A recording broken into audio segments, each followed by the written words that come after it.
ஸ்டாலின் இன்றைக்கு கருப்பு சட்டை போட்டுக்கிட்டு இருக்காரு. திரு ஸ்டாலின் அவர்களே, மே 4ஆம் தேதிக்கு பிறகு கருப்பு சட்டை போட்டுக்க. போட்டுக்குவாருல்ல, போட வைப்பீங்கல்ல. எதுக்கு கருப்பு சட்டை போட்டாரு?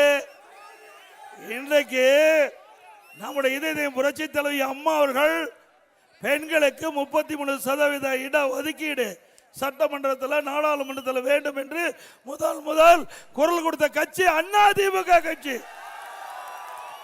நான் எம்பியா இருந்தேன், 1998 எம்பியா இருந்தேன். அம்மாவுடைய உத்தரப்படி அன்றைய தினம் பாரதிய ஜனதா கட்சி ஆட்சியில் இருந்தது.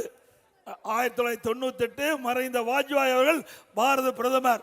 அன்றைய தினம் அம்மாவுடைய வேண்டுகோளை ஏற்று பாரத பிரதமர் மரியாதைக்குரிய வாஜ்பாய் அவர்கள் இந்த 33% இடஒதுக்கீடை நிறைவேற்றலாம் சொல்லி நம்முடைய அதிமுக கட்சி சேர்ந்த அண்ணன் தம்பித்துரை அவர்கள் சட்டத்துறை அமைச்சராக இருந்தார்.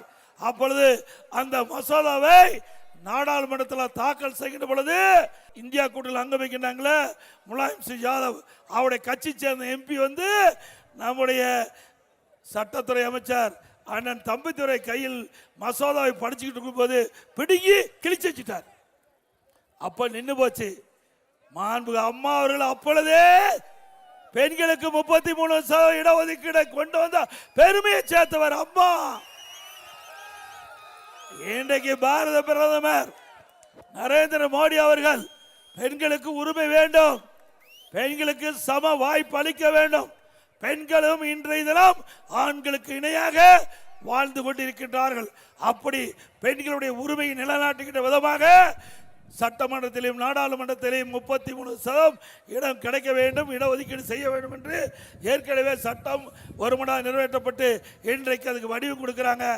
இப்பொழுது பாராளுமன்றத்தினுடைய இன்றைக்கு தொகுதி பாராளுமன்ற தொகுதி வரைய